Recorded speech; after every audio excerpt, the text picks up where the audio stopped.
I'm never drinking again. Put a hurting on my credit card. I must have bought tequila shots for everybody at the bar. Well, I finally learned my lesson, seen the neon light on Sunday morning, saved no more Saturday nights. I mean it this time, at least until next weekend. I swear I'm never drinking again. What's going on, Joe Mamas and Joe Daddies? Today we are joined by a very special Joe himself, Mitchell Tenpenny. Mitchell Tenpenny, welcome to Chicago, man. What's up, man? Thank y'all. Man, I love Chicago. Happy to be back. We were just talking to your manager about it. Have you had like deep dish or like the Chicago regular things? Not yet. I mean, we have before, but not today. No. Hopefully, Gotcha. Usually that's like the after show food. Yeah. Like right when you get off stage, you got like some kind of Chicago pizza going on, which is always awesome. I couldn't imagine doing a performance with a stomach full of I can't. Yeah, I can't sit. Like I can't eat 4 hours before I play. Okay. I'll literally just be burping up there the whole time. Like Yeah. get the hiccups. Like so, I like wait and get super hungry after the show and then just tear it up. Do you have a couple of drinks before shows or like? Yeah, for sure. I'm a tequila guy like before shows. Okay. Like, if I'm home chilling, I like whiskey or bourbon, but like partying or like doing shows, tequila shots. And we do one on stage together, like with the crowd. And tequila for sure. Got you. Yeah. You sold out tonight. How does that feel? Dude, especially in this climate, man, like obviously it's awesome. I love it and I'm very grateful for it. And it's just been a tough year for everybody, especially country music and just, getting people out and, just people spending their hard-earned money on a show is tough right now. So, yeah, it's very grateful to have this sold out. And Chicago is always crazy. We love this place. So, yeah, it's gonna be a lot of fun. Where were you when shit went down and COVID happened and you were like, oh, I can't do any shows? We were on a plane to London. Oh my God. Literally on the plane. Wow. And so like we're on the plane. I just took like some edibles, and we were just chilling. And then my tour manager you just met comes up to me and it's like, "Hey man, there's like a travel ban happening, and we've got to go home. We've got to buy tickets on a plane now, or we might get stuck and we don't know what's happening." So I was like, "Okay, buy the tickets now." But then like our whole crew, so like we're all like bigger dudes, like so like we're all stuck in middle seats for like 8 hour, 9-hour flight on the way back, but. We thought it was going to be like a 2-week thing and whatever. And honestly, we were like, okay, cool. We get a little break for a minute. And then, it ended up being almost a year and a half. You got a lot of break for a lot of minutes. So, I don't know. It's just a crazy thing, man. And, getting back to normal. We played a lot of shows this year when we could, and just trying to get back out on the road. So to have a sold out show tonight is, I'm very extremely grateful for them. We're going to celebrate on stage for sure. Yeah. I know. Go ahead. No, go for it. No, you go. Okay. Well, there was no, you go. I Okay. lost it In that time off, I know you wrote like a shit ton of songs and just Yeah. had a lot of, I guess, time to yourself to perfect your craft. Did that time off change your craft at all, or was it just kind of the same thing and you just went at it? Man, I don't know if it changed it. It definitely, I wrote a lot more, and I wrote more by myself than I had in a while because, you start off writing by yourself, then you get like a publishing deal, and then you're always writing with other people. That's just kind of how Nashville works. Okay. But so I got to write by myself again, which I really enjoyed. And then, got to get back to writing. I mean, I started as a songwriter more than anything, and the artist thing just kind of happened from that. So it's fun to like write a song every day again. And through that, I got other stuff. I got a cut with Chris Young that I got to sing that's on radio. Like I got to write more and get a bigger chance to get songs out there again. So if some good stuff happened from it, I think it's going back to where like it all started, which is just being a guitar in my bedroom. Yeah. Or I got a little studio downstairs now, so like just locking myself in there and just having fun again. But as far as inspiration goes, man, like I get inspired by people and talking and like going to bars and overhearing people talk or conversations. Like we didn't have a lot of that for a while, so Right. like I had to like make stuff up. So like I was writing stories, that I was it was almost like writing a book, but to me put music to it. Yeah. Just kind of making it up because we weren't really living a lot of life. If that makes sense. So, do you think that first of all, did the studio come before or after COVID? Oh, it's been there. Yeah, I've always had studios. Like when I'm But home, I mean, I'll like do stuff. the in-house studio. Yeah, it was there. I mean, I always have a studio in house because I have to do a lot of work there Right. when I'm home and writing. But I definitely spent more time in it than I ever had before. That's for sure. Yeah, no, we definitely spent more time in our fucking. Yeah, that's true. Yeah, right. Yeah, I'm That's sure. true. Yeah. When it comes to just writing songs, do you have a particular process, or do you does something happen you might get like emotional, or this just like gut instinct and you put it down on your phone? And Yeah, both. I mean, both. Yeah, for sure. I have I call it a hook book on my phone. Like if I hear like a cool line or an idea, I'll write it down to always go back to. But sometimes I'll have nothing and just go in there and just pick up a guitar or play piano, or sometimes I'll even just start with a drum loop or something and just kind of build it, have fun with it. But normally, like if it's like a day like in town where we're writing and our publishers have set up the right, you start with a hook and a guitar lick. Yeah. And I usually go with that and a melody. But that gets old and boring sometimes. So sometimes I just like to go in with no ideas and just see what happens. Yeah. Honestly.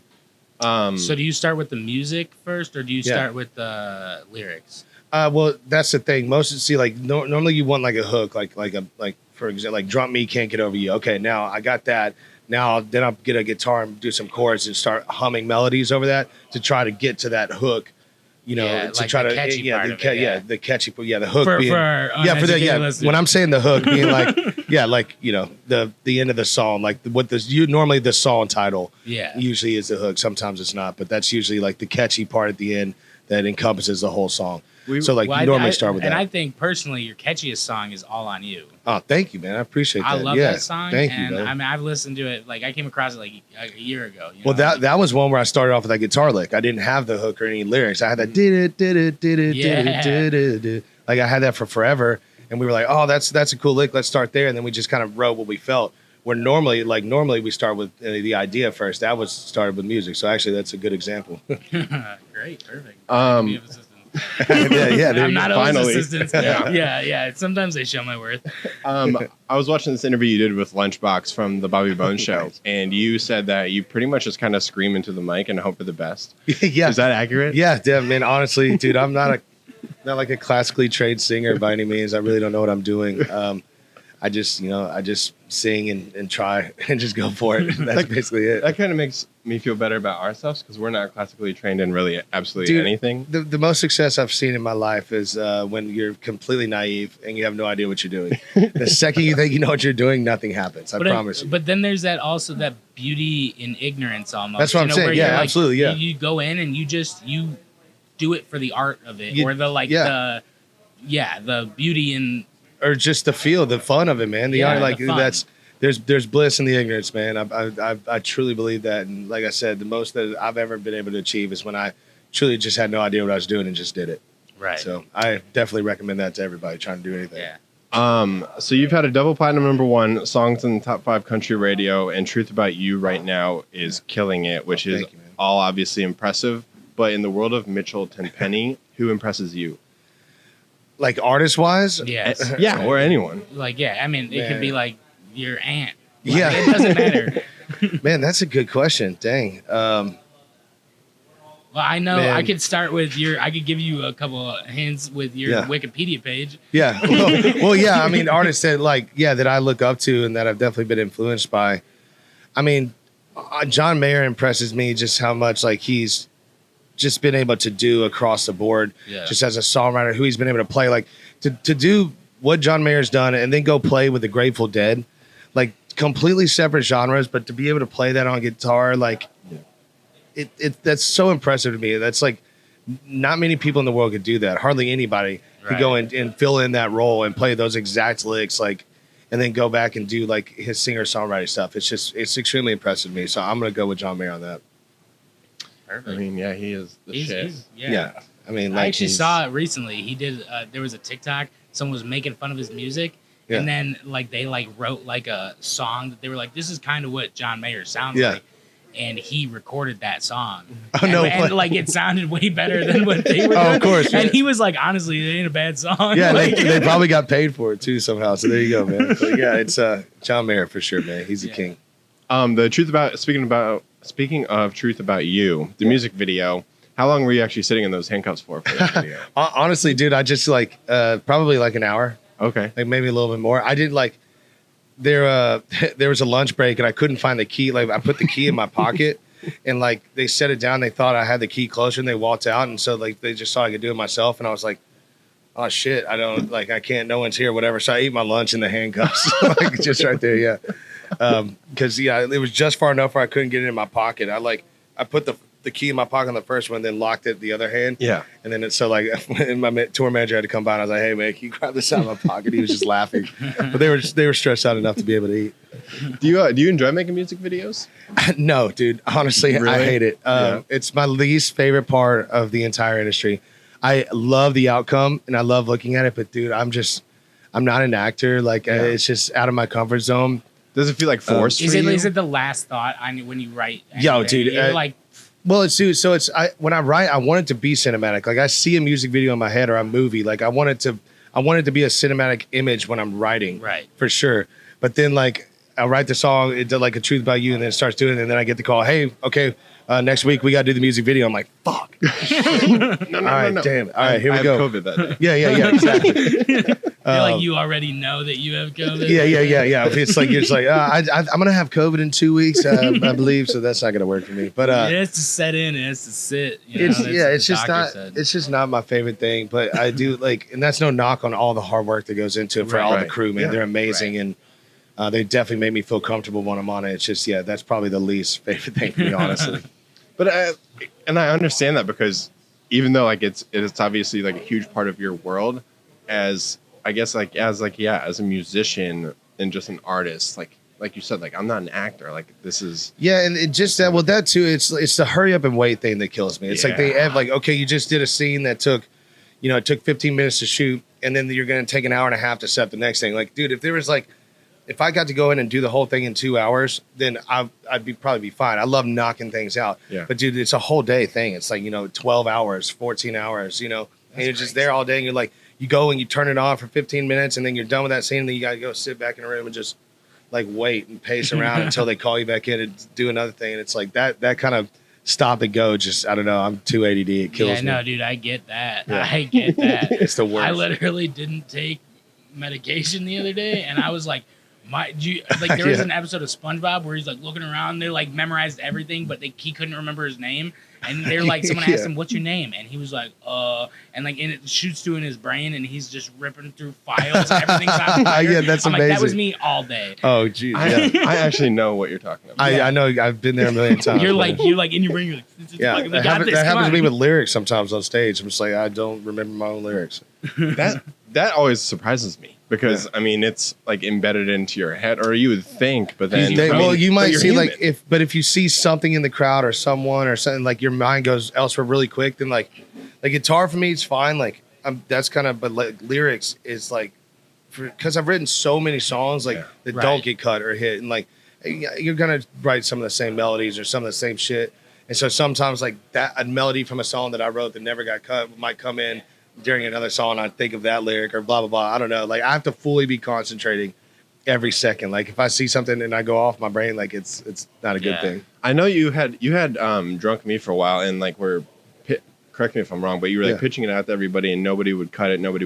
Do you have a song right now in your hook book, you'd say, that like you've had for a while? Yeah, that you are thinking about, like, or you've been pitching? Yeah, and we just went in and started cutting those. Like, so we've already started the next record. I think we've already done 8 or 9 songs already.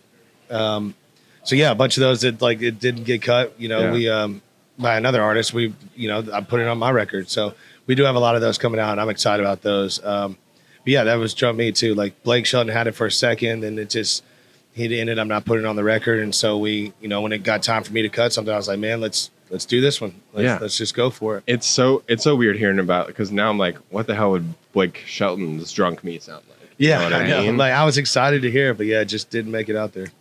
Gotcha. All right, so I want to backtrack just a little bit before we go into our next. Okay.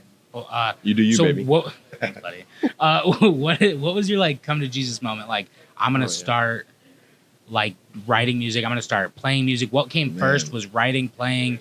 Like sing, I mean, maybe not singing. I mean, I don't know. I think first was playing just in bands, man. Just in high, like middle school, high school, just bands. Like because that was the thing, you start a band. You start a band, man. Like I played a little piano. I went to play golf with my buddy. I switched schools in 7th grade, and I went to play golf with this kid that I became friends with, and he had a piano and a drum kit set up. and I played a little piano, just dicking around and shit, and but I never played something with another instrument like a guy. So he hopped on the drum kit and I started playing, and like it was shitty, but I was like, dude, this is the coolest thing in the world. So the next day we found a guy that kind of played guitar and a guy that kind of played bass, and we started a band. Isn't that when you I don't think it was death metal, but it was like screamo. That came right. So like at that time, then the emo phase, everyone had the Warped, like we all like that was huge scene then. Like the Under Oath, Reliant K was a huge band for us back in the day.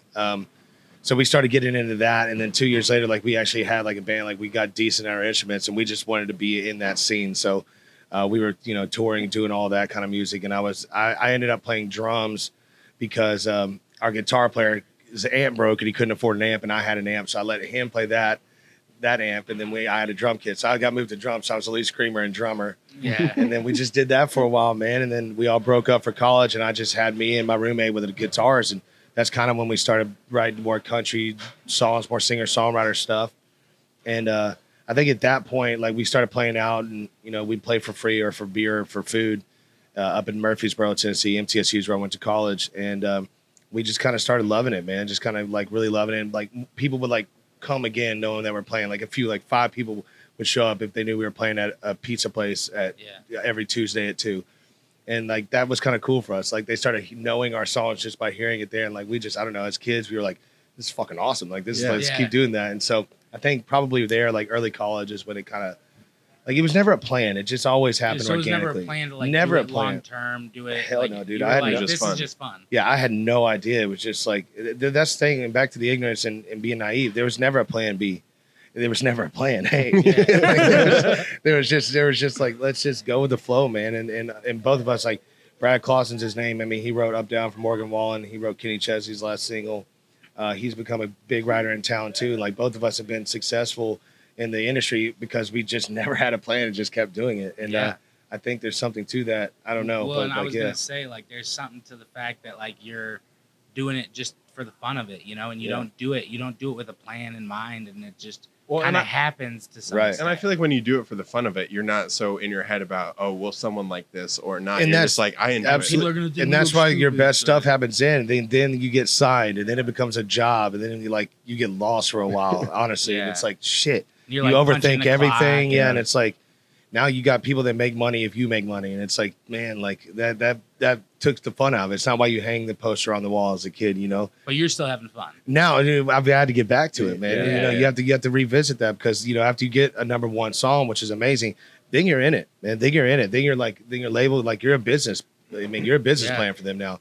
You are a brand. You're in it, like, and it's like, dang, like I just did this because it was fun. Now it's like all the pressure in the world. You get a bus. You got to pay for that bus, your crew. Like my brother plays bass for me. Man, he bought a house. I got to make sure we do well so that he can pay his freaking mortgage. That's like, true. There's a lot of weight that comes, and it's like, shit, dude. So it took a minute, like of like some dark times of like, fuck, man. But now, I think that was a good thing that came out of quarantine. A lot of self like understanding and coming out and like having a blast now. I mean, being back out playing shows again. Like we didn't realize how much we really love playing shows when it became a work every single day. Yeah. Now it's fun again. You sell at this place. Chicago's gonna be crazy night, and like, dude, you'll see us on stage. We'll smile and laugh the whole time again. But it did. I mean, all honestly, it took a little turn there for a minute. It's like, dude, feels like work, and now, thank God, it feels like fun again. So before you said that you like hadn't done any of the Chicago touristy stuff. Yeah.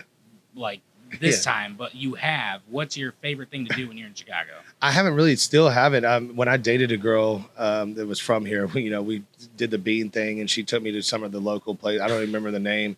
Some of the is so overrated. that's what I'm saying. The touristy shit, like that's it. I mean, she took me to like a couple of like the local places, like some deep dish spot. I can't remember the names. I wish I did. I can't call her and ask her. Yeah, right. But yeah, it's I really haven't. I mean, whatever you recommend, I like to try because we're always in and out. Like again, we have to leave tonight. Yeah, got to go make a Titans game in the morning. Tighten up. Oh, you gotta make the Titans. Who are they playing tomorrow? So the Texans. Oh, so they. Oh wait, Texans or Jaguars? Shit, I don't even know. Either way, yeah, we should win, but we're so hurt Titans right now. Are doing good. Oh my god, they were doing good. Though. Yeah, and then we had 9 IRs, including Derrick Henry, AJ Brown, and Julio Jones. I mean, it's like so. Hopefully, we get some people back and make the playoffs. Henry's on my fantasy team. Me too. It devastated my whole year. Like what the fuck? The thing is, he's been hurt for 4 weeks and still the number 3rd running back in the league. It's insane. I refuse to do fantasy. It might be my last year. It's driving me crazy. So it's Christmas is around the corner. This episode will probably air like almost maybe around like New Year's too. Cool. So we're gonna do like some Christmas, New Year's themed truth about you. All right. So creative, thank you. So yeah, in the spirit of the Christmas and holiday season, most overrated Christmas movie. Overrated Christmas movie. Okay. Dude, I honestly think it's the Christmas Story one with the BB gun. Like, I know people are gonna kill me. Like, it just I never. love that one, though. I know it just never. I it never did it for was me. My first role ever on stage. Oh, I'm sure it did. I was Ralphie. It was my dad. Oh, really? Were Yeah. you? It was my dad. Imagine I'm not. shorter. I'm not hating on the movie. I like it, but you said most overrated for me. It's that No, one it just is. didn't do a lot for me personally. Don't change your mind on it. It's just, like you said, you love it. You love it. It's fine.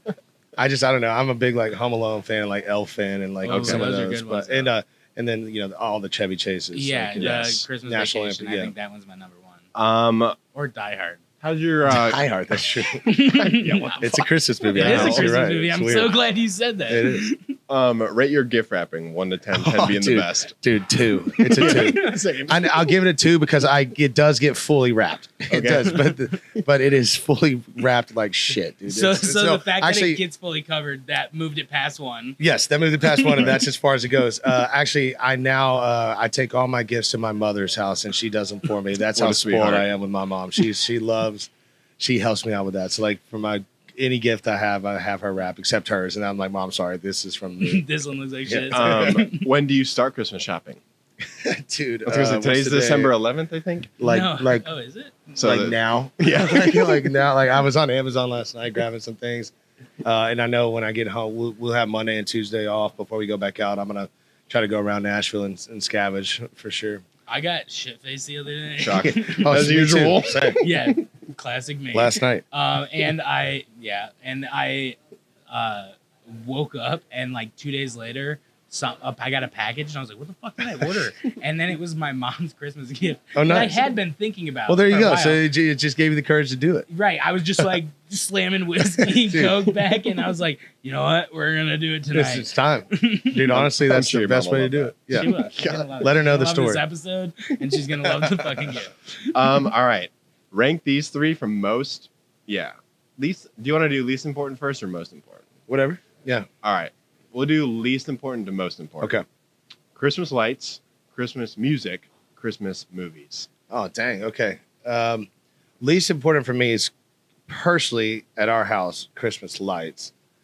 I'm going to go Christmas music second, and then Christmas movies the most important. We watch a lot of Christmas movies. They gotta be up there. And we just came out with a record Christmas I was music, gonna so say I naughty list, gotta yeah. promote. That was gonna be number So the 1 second, for sure. and I love looking at lights. We just like we do a tree. We do a real tree. It has to be real. I love the smell Yes. of real trees, Yeah. and we'll do that. But we don't really, my brother decorates his house a lot. Like me and Megan, we just kind of chill. We like to look at everyone else's. Gosh, We don't That's do- the best, ain't it? Driving around, looking at Yeah, I people like love, Christmas dude, tree. and I love that part. Yeah, I don't know why I've just never been into like hanging lights. See, I'm at the point in my life where my parents call me to do theirs. Yeah, oh, Like, nice. and they're like, There you "Oh, go. get on the roof." And I'm like, "What the fuck?" You get on the roof. I'm like, yeah, Dad, get up here. Like, yeah, 100%. And going to put you on the spot on December Yeah. 11th. What's going to be one of your New Year's resolutions? Dude, I don't like resolutions, man. Like I Yeah? don't do the New Year's resolutions. I don't like setting those. I think if you want to do something, you're going to do it whenever. I respect Which that. one thing I am going to do, like, it is just get back in shape, man. But that's just something I need to do. It's not going to be a New Year's thing. Like we drink a lot, we party a lot, and I'm not saying that it's good or bad. I would like to try to calm down for a minute and just get my brain restarted again. Right. Because that's just the industry, man. We're here all the time. There's a lot of drinks. There's a lot of celebrating. There's a lot of Well, just fun stuff. Everywhere So you go, there's a Yeah. bar. yeah, Like so everywhere you play, everywhere, every you single, hang out, yeah, and it's like- just kind of like the common ground between us and everybody. So I might do a sober January after New Ooh. Year's. I think I might try it. I think it's just like yeah, that. but I'm not gonna call it a New Year's thing. It's just I'm gonna call it like it's the end of our tour. Like I'm gonna just Yeah. like calm down for Yeah, a second. just a break. And then I'll drink again in February. but obviously. like I kind of No want one's getting sober yeah, forever. yeah. I just want to see. Yeah, I just want to see what it feels like for a minute. Well, That's I feel like ridiculous. as an artist too, like if like a fan comes up to you, Yeah, well, you can't turn on a shot. Oh, of or, course. Well, like we'll do a VIP here in a little bit, Yeah. and there'll be people handing shots. And dude, I hate saying no, so I'll do like Right. 3 shots during that, and then like the thing is too, it's like for my voice, like singing a lot, dude. It's hard to drink and sing, man. It really does, and especially as you get older, it's just really hard to do those things. So like cutting down on that to be able to sing and get back in the studio is probably a smart thing to do. So if I had a New Year's resolution, that's probably it. Gotcha. Yeah. Well, and I always say that I would like my mom always told me never refuse a gift. Right, well, that's So how it means that's too. exactly it. And it's like that deep, like it's Yeah, well, especially like, dude, that's a fan, man, that loves your music, and like that's an endearing, engaging thing Yeah. that I enjoy. Like, they I want to really, drink with you, and I want to drink with. I Yeah, like you- it's something I enjoy. So it's I'm gonna have to like put out a disclaimer, like I'll take a shot, but just fill it with water or ginger ale. yeah. yeah. Got you. Well, Mitchell, we appreciate you sitting down, man. And this is fun, man. Thank y'all so much. Do you I have appreciate do you have any questions for us? it. Yeah, what's your New Year's resolutions? I'll put us on the spot. Okay. Yeah, probably the same as yours. Get life in order, you yeah, know. pretty much just Oh. like stop drinking as much as I drink. Well, yeah, no. What's a cool place to check out next time that we're here? Like, doesn't have to be food, anything. What's like a badass thing to do here in Chicago? What kind of I want to go to a game. I want to go to a Bears game at some point, but that's a good time. and obviously a Bulls game. tailgate. I want to go to a Bulls and Bears Bulls. game. But Bulls have just woken up out Bulls of are nowhere. cool. Blackhawks. Blackhawks Yes, is always yes. fun. I just went to a Blackhawks game. Great time. They have this like space sort of like it feels like you're like in the future. I And need you to walk see a in, game you there. just scan your credit cool. card, yeah, and then they let you grab 2 beers, okay. and like it's just a wall of beers. And, Okay, and, that like, sounds snacks awesome. And stuff, and you can grab whatever you want, but only 2 beers, and then you like leave. And I don't know how much they charge your card. Yeah, That was not just a swipe question. and walk away. I yeah. was just like, here we are. Yeah. I'm a fan of like just dive bars, hole in the walls, Yeah. cash only Me places. too. Love that place. Like Love those places. Roses, Roses. Old Town Ale The Old House. Town Ale House, I was gonna say. We're right down Roses. I'll remember Roses. Roses is like it's All the right. same guy behind the bar every time. He's like 75 years Same, old. same and with, doesn't even say Ale House, anything. though. Okay. Yeah, true. Well, I'll have to check out Roses. We might go here in a little bit. Oh. Sure. There you go, Yeah. dude. Awesome. Thank you, boys. Cool. Yeah, thanks for coming on, man. Absolutely, man. Looking Cheers, forward y'all. to it Happy tonight. holidays. Yeah, you too. Yeah.